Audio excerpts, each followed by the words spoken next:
এখন আজকে টালির কাজটা শেষ করলাম, গ্রেনাইটের কাজ শেষ হলো, ফিনিশিং করে দিলাম।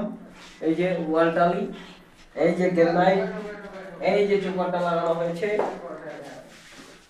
কেমন আছে কাজটা? এই যে বিট লাগানো আছে, এই যে এটা বেসিন, ঠিক আছে, এই যে ডবল মোল্ডিং, এই যে চেম্বার।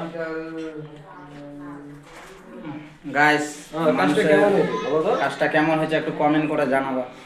আর আমার মিস্ত্রিকে যদি কাউকে লাগবে টাইট মিস্ত্রি, তাহলে আমি কমেন্ট বক্সের নাম্বারটা দিয়ে দেবো। আর আপনারা দেখো, এই যে এটা হলো গ্রানাইটের কাজ, আর এইদিকে কিচেন। আর এই যে আমার মিস্ত্রি যদি লাগে নাম্বারটা তোমাদেরকে, তাহলে আমি কমেন্ট বক্সকে দিয়ে দেবো নাম্বারটা, ওইখান থেকে মিস্ত্রির সঙ্গে যোগাযোগ করে নিবা। আর কাজটা কেমন হয়েছে একটু আমাকে কমেন্ট বক্সকে জানাবা। যে টাইলস লাগাইছে, ঠিক আছে, বড় বড় টাইলস লাগাইছে, 2x4 টাইলস লাগাইছে। আর এদিকে আমার এই যে রাজমিস্ত্রি, ও এখন খাইতে যাবে, টেনশনে আছে নাকি, মনটা খারাপ লাগতেছে। আর এইদিকে আমার এই যে সিনিয়র হবে, এ তো খালি পাবজি নিয়ে পড়ে থাকে। আর তোমরা বুঝতে পারছো আমাদের রাজমিস্ত্রি এই যে গাঁথনি করলো, 2.5 ইঞ্চি গাঁথনি করছে। গাঁথনিটা কেমন হয়েছে একটু তোমরা এটাও কমেন্ট করে দিবা। আর তৃতীয় ধাপে চলে যাব আমি এখানে ছোট বাথরুমে, এটা।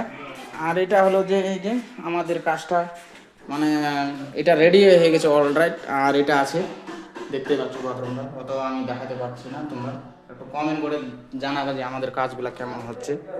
আর সামনে আছে আমাদের জেনারেটের কাজ আছে, এই যে দেখতেই পাচ্ছ। ওই মিস্ত্রির এখনো কাজ প্রায় শেষের দিক। শেষে আজকে ফিনিশিং।